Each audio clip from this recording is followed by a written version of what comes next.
Welcome to the Good Leadership Podcast, where we explore the stories, strategies, and insights of thought leaders who inspire us to think differently and lead better. Today, I have the privilege of speaking with Dr. Nicole Price, a true empathy revolutionary. As the founder and CEO of Lively Paradox, a leadership development firm dedicated to inclusive leadership, she reveals how empathy and inclusivity are the foundation of exceptional leaders.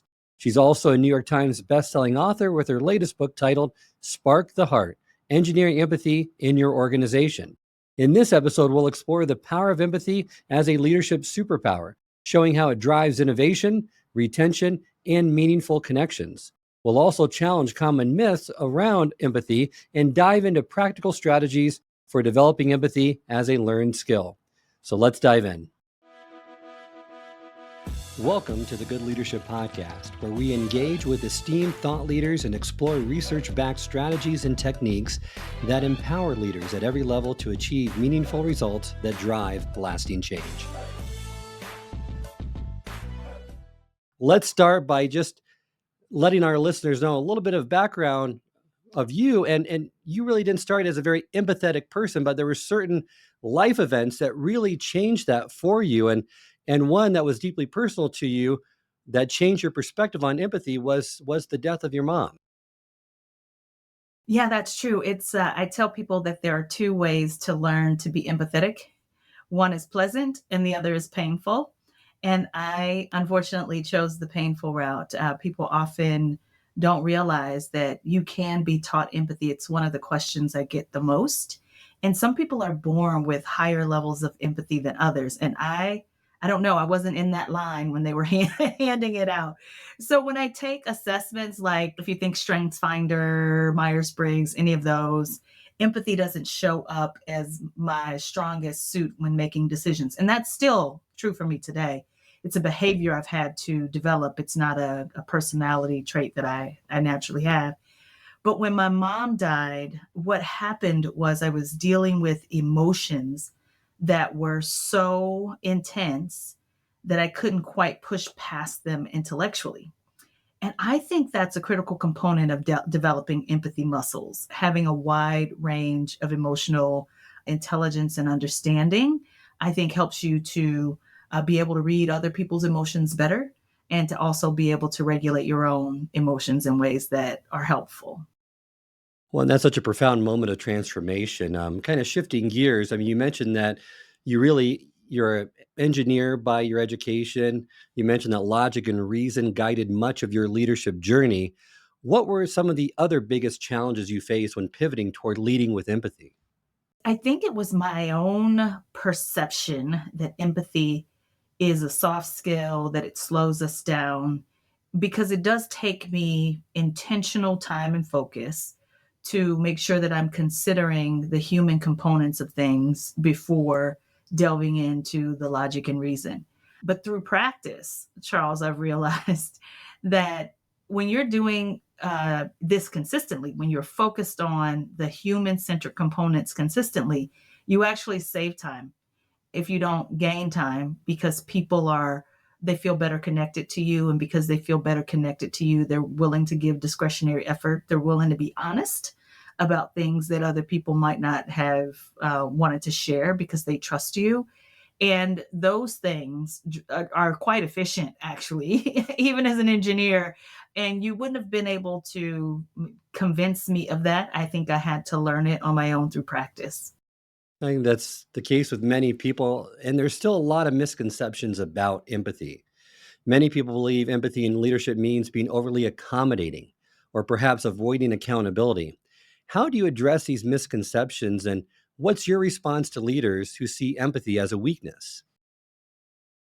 I think my first answer is me too. I used to think the exact same thing. This is not what I love about this book is I feel like I did a masterful job of not preaching, but always sharing an example of how I got this wrong and and what it did to and for me and the people who reported to me.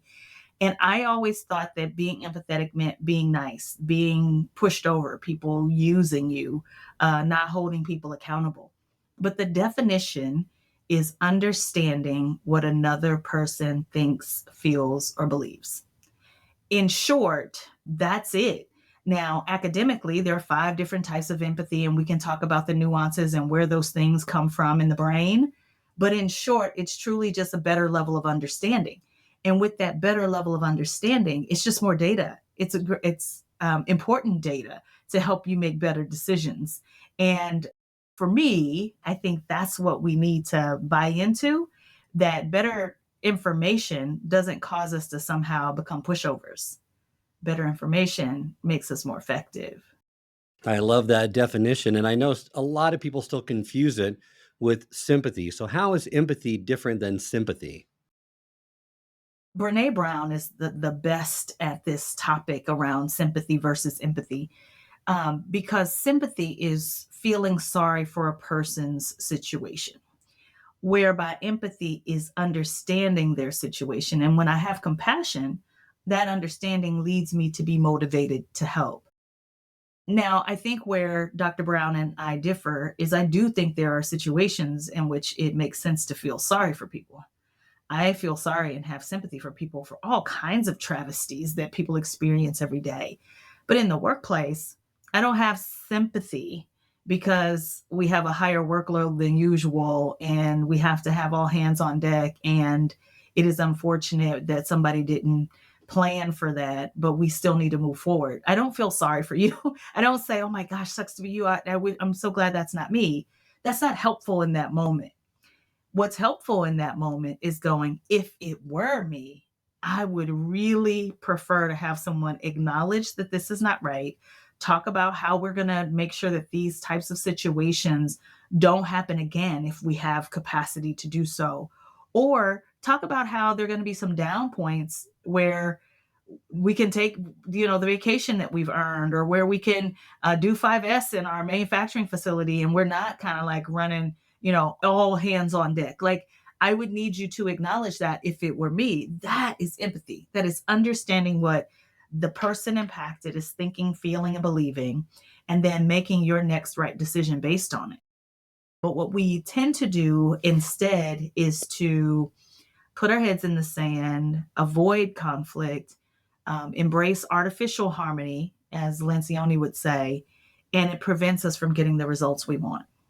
With that understanding, let's talk about a specific example that you shared in the book.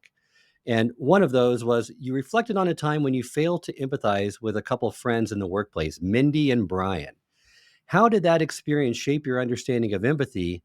And what advice would you give leaders who are oblivious as well to the lives of those around them? Reading the room and being able to kind of feel what's happening, reading the tea leaves is something one of my mentors says. Everything that is happening around you in the workplace is not stated. You have to be able to have the political savvy to read people's emotions and understand what also is happening with them. I did not have that. A part of making decisions based on logic and reason is actually you're pushing aside the emotion part. You're not paying attention to that at all. And because I was that way, I missed important signals around what was happening with my friends at work. And I caused great harm inadvertently to one of those people, to Mindy, to be specific. And it showed up years later in terms of just a really difficult exchange on a project.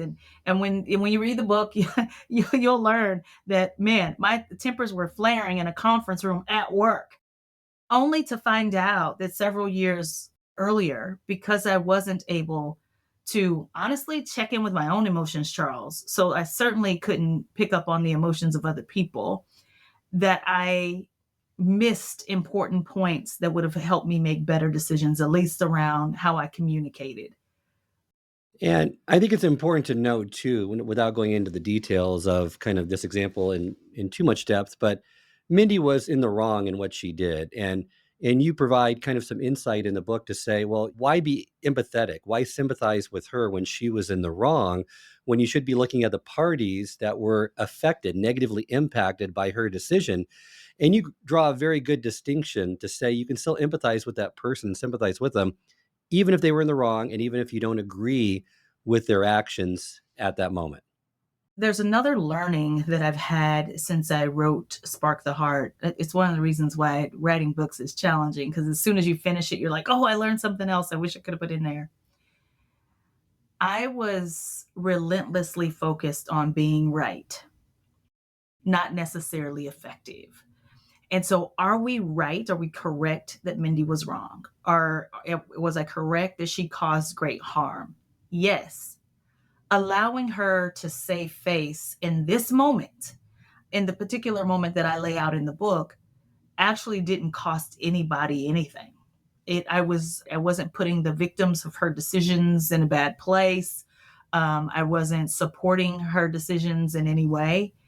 And I think that's the balance that we have. We are so quick to kick people off of the island that you did this thing, and so now you and I have no points of connection.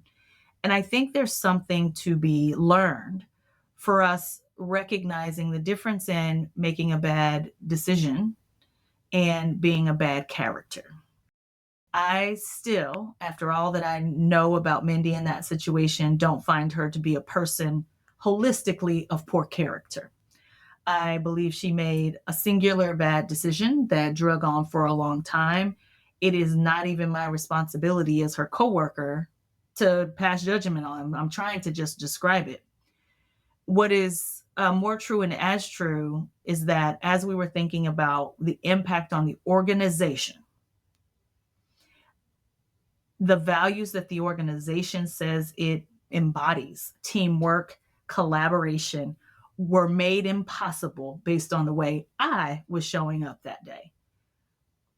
That's such an important distinction to make, and it's such provides such clarity on similar issues that many leaders face, that you just want to be right so often and you want to pass judgment way too quickly on individuals, that more empathy, more understanding and compassion and grace is really what's needed in today's society.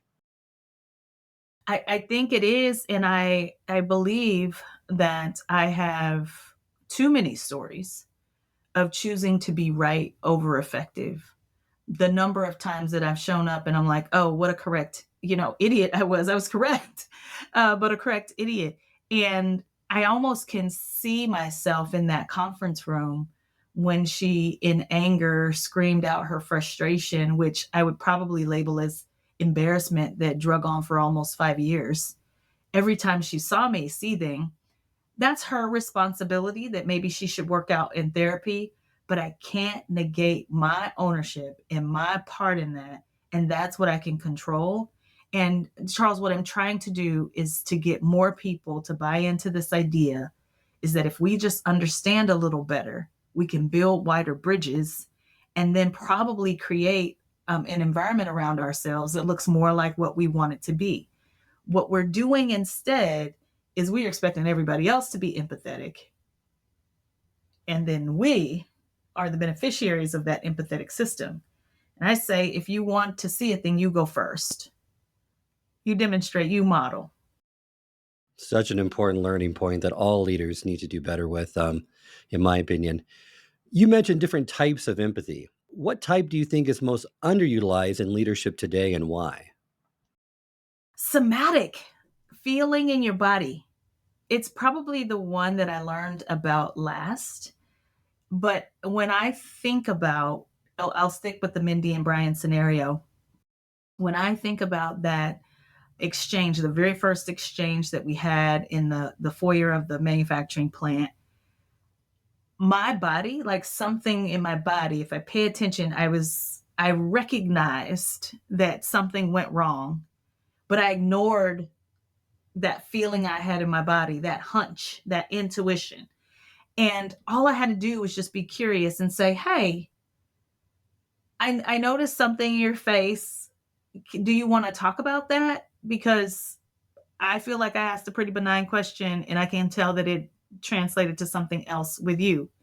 And give her an opportunity to say if she wants to say or not say, but at least I honored what I felt in my body.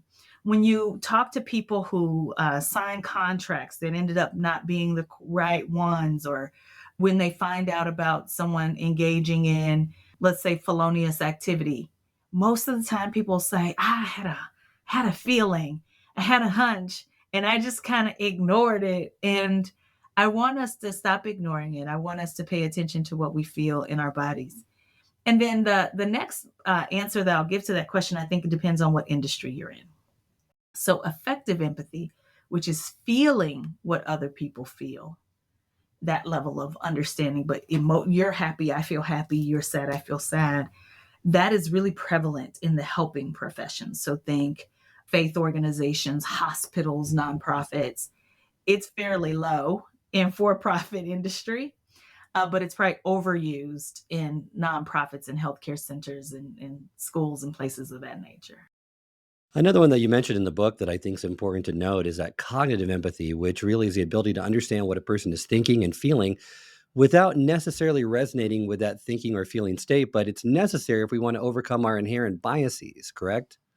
I love what Chris Voss, the hostage negotiator, has done with this concept of cognitive empathy. He's coined a phrase called tactical empathy. It's what hostage negotiators use to get people to release the hostages. And you basically separate your own thinking from the situation and you really get into the mind of the other person or group you're talking with. One of my friends is a criminal defense attorney, and I talk about him in the book in traffic court. But he also uses it because sometimes he's defending people who are absolutely guilty. He's just trying to get them a fair outcome, which requires that he understands how someone would have gotten to the place that they did, and so that you can have a human response. Now, what does that mean for our organizations? Someone violates the rule. How do you decide if you're going to look at that person as a human and maintain their dignity while you think about the punishment versus doing this thing that sometimes we do, which we're like, oh, you broke the rule, rules, done. And we don't even allow people to save face or have dignity in those situations. So cognitive empathy is what I talk about most in the book because it's the easiest to teach. I can teach you how to understand another person's position and make your thinking kind of secondary. And it helps us kind of keep our biases at bay. Now, there is a danger to cognitive empathy that I did not talk about in the book, but it is if you don't have compassion, you can use cognitive empathy in pretty negative ways, manipulative ways, actually. So, Charles, if you can imagine, if I don't care, I don't feel with you, I don't have compassion, but I understand what you think. I can sell you shampoo you don't need. I can get you to buy into investments that aren't effective. I can get you to spend money you don't have, all kinds of things like that. And I make an assumption that the clients I work with are people who have a moral center, and so that this information is not going to be used in dangerous ways. You also mentioned, which I think is important to note, is there's some myths about empathy that you've encountered. Perhaps you can maybe identify one or two of those myths that you see pretty commonly in leaders, and how would you help leaders move past those misconceptions about empathy or being a more empathetic leader? The one that I think just makes me sit on the edge of your chair, and for for folks who are seeing this live, they'll see that I just kind of in my body, I was like, oh my gosh. It's this idea that empathy and accountability are enemies, that they're not allies. But actually, I can hold you to a greater level of account if I understand you better. If I don't understand you, I might be talking about accountabilities and I didn't even get any kind of commitment. We don't have trust. I don't understand, what your motivations are. And that one I think is important. Another one is that empathy is give, give, give, that it is just me pouring out into other people. And I really want to change people's mindsets around that and have them thinking about it in this way. As I really try to understand another person, I'm helping myself. I'm improving my own level of emotional intelligence so that I can better motivate people, organize people. The most brilliant leaders I know, some of them, their greatest frustration are these people. Like, what is going on with these people? We can't get them to work. We can't, the list is super long. And I'm saying, in your brilliance, let's add another item to your toolkit. And some of my folks, my academics in empathy, will hate that I talk about empathy as a tool. But I find as an engineer that thinking is helpful to me, that this is another way to give you additional information that can help you be better with the people part of your business. And so the give thing, I think, is one of the myths as well. You are going to get for sure. And it's a muscle you can build over time. And once you start practicing it, you mentioned you can fall into certain traps as an empathizer. And I know that I fall into one of the traps that you mentioned in the book as being that impatient empathizer, where you are not necessarily listening for understanding. You're just kind of rushing through the process, but you really have to kind of stop, listen to what they're saying empathetically. And once that exchange has happened, making sure that you respond in the appropriate way. Are there any other traps that you find common for leaders when they start practicing more empathy? Can we talk about that one, though? The impatient Of empathizer. course. I just did this morning. Can you believe it? I just did it this morning. I've been engaging with someone who prefers to talk via text. I think once we've had 3 or 4 texts and we're still not clear and the texts are getting longer and longer, it's time to pick up the phone. That's just, in fact, you've experienced that from me.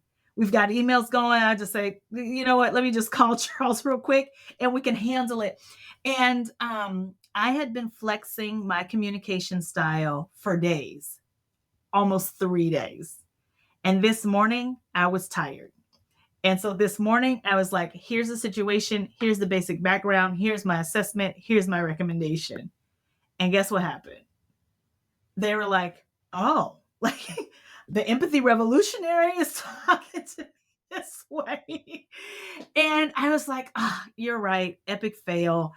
You're already feeling invalidated. And then I went straight to here are the transactional points we need to address, making that worse. And I apologized profusely. I am sorry. Can I have some time? I said, to allow me to have the emotional capacity to be able to do this via text, if that's what you really need. So I just wanted to honor that impatience is also, my issue. The stingy empathizer. Woo! Those people who decide who is morally acceptable to get their empathy or not. Those people are so funny to me because I don't even think they realize it. Usually they're drastically empathetic people, though, who have very high levels of empathy. But if they don't think you deserve it, you are absolutely not going to get it. And so I spend decent amounts of time in nonprofits and helping people to translate the empathy that they have for their clients or their neighbors to the other staff members who work inside their organization, because they need to be able to transfer that competency towards the people they work with every day.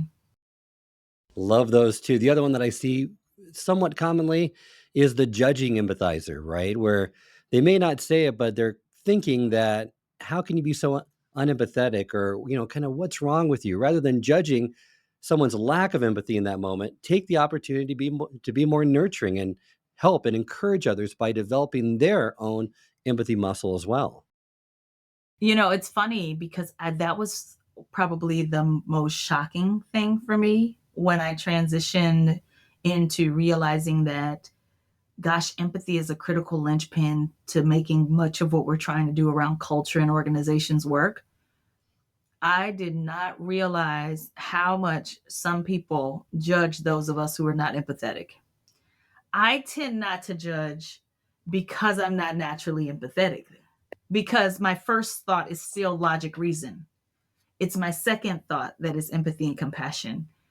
But if for your whole life, your first thought has been empathy and compassion, I find that these people can get on their high horses a little bit about the rest of us. And here's what it sounds like in practicality, Charles. It's the HR departments who go, oh, those IT managers, bless them, they're just not going to get it, or the HR department who thinks, yes, let us pour into the marketing and sales group, but some of these techie professionals, let's just put a barrier between them and the people because they can't do it. It is definitely a judgment. It is maybe valid based on their experiences. But if your job is learning and development, let's help people learn and develop. That's what our job is. And if you can only do your job with the easy cases, kudos for you. But what we need are more people who really need help and scaffolding around this topic to get it more than anybody else. And so, how can we adjust how we talk, how we teach these concepts so that people can embrace them? In fact, important thing, I did not want to put the word heart on the cover because I thought the people who need this content the most won't pick up a book that says Spark the Heart. Now, I lost the battle, but I believe that this should have been more like engineering empathy in your organization or something. But I don't know what I thought it should have been, but I thought heart was not it because it's not empathizing with the primary customer you want to read it. And I think I've been right. I think most of the time people who pick this book up are people who already kind of get it. I hope this episode has provided you with valuable insights. If it has, I ask you to share it with someone who would also benefit from it. If you've been enjoying and gaining knowledge from this podcast, then subscribe to our YouTube channel where you can find all the previous episodes of the podcast and additional learning resources. You can also subscribe to the podcast on Apple or Spotify and leave up to a 5-star review.